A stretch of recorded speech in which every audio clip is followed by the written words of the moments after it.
you already have an answer to the question of what do you do when life hurts. What's that for you? What do you do when life hurts? And typically those things that we do, you can kind of put them in three categories. There's those things that we do that are harmful to us. So lashing out and being angry at the people around us is never a great idea, isn't it? It could be harmful. There's those things that we do that are okay in moderation. Not wrong with it, with a drink, nothing wrong with a nice piece of cake, nothing wrong with watching a series on Netflix. They're okay in moderation, but we know that too much is harmful to us. And then there's those things that we do that are actually really helpful. Those things that are harmful, some of the things we do are okay in moderation, and some of the things are really helpful. And what do you do when it hurts? And those things that you typically do, which of those three categories do they fall into? Do you do things that are actually harmful?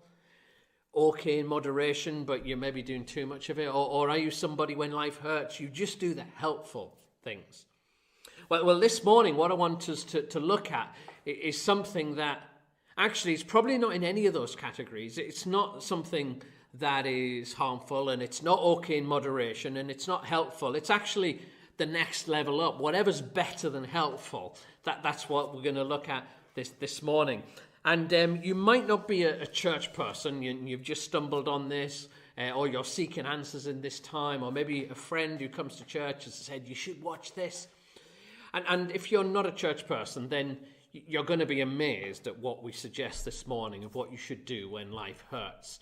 And what we're going to suggest that you do is that we look at something that was written 2,700 years ago. Yeah, that's right. We're going to look at something that was written 2,700 years ago.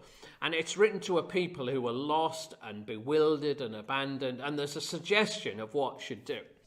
And I think it's in category 4, if you like. It's beyond helpful, the stuff that we're going to look at.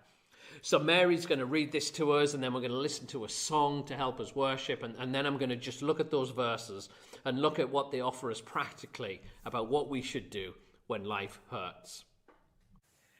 The reading this morning is taken from Isaiah chapter 42, and I'm reading from verses 1 to 4.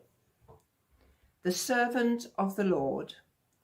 Here is my servant whom I uphold, my chosen one in whom I delight. I will put my spirit on him, and he will bring justice to the nations. He will not shout or cry out or raise his voice in the streets.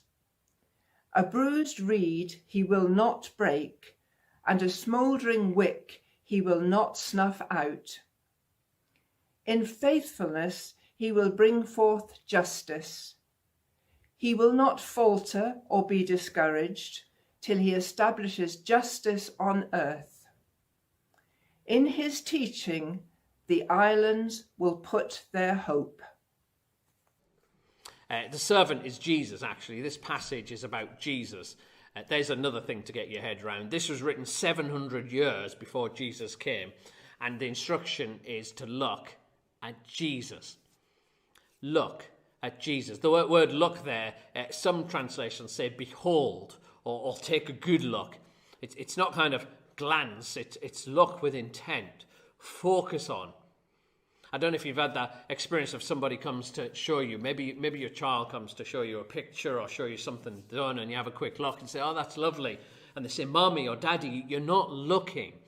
And you've kind of looked at it, but you've glanced at it. And what they want is you to focus on it, to really take it in, to kind of absorb it with all being. And that's that sense of what Isaiah's saying here, of what God is saying through Isaiah.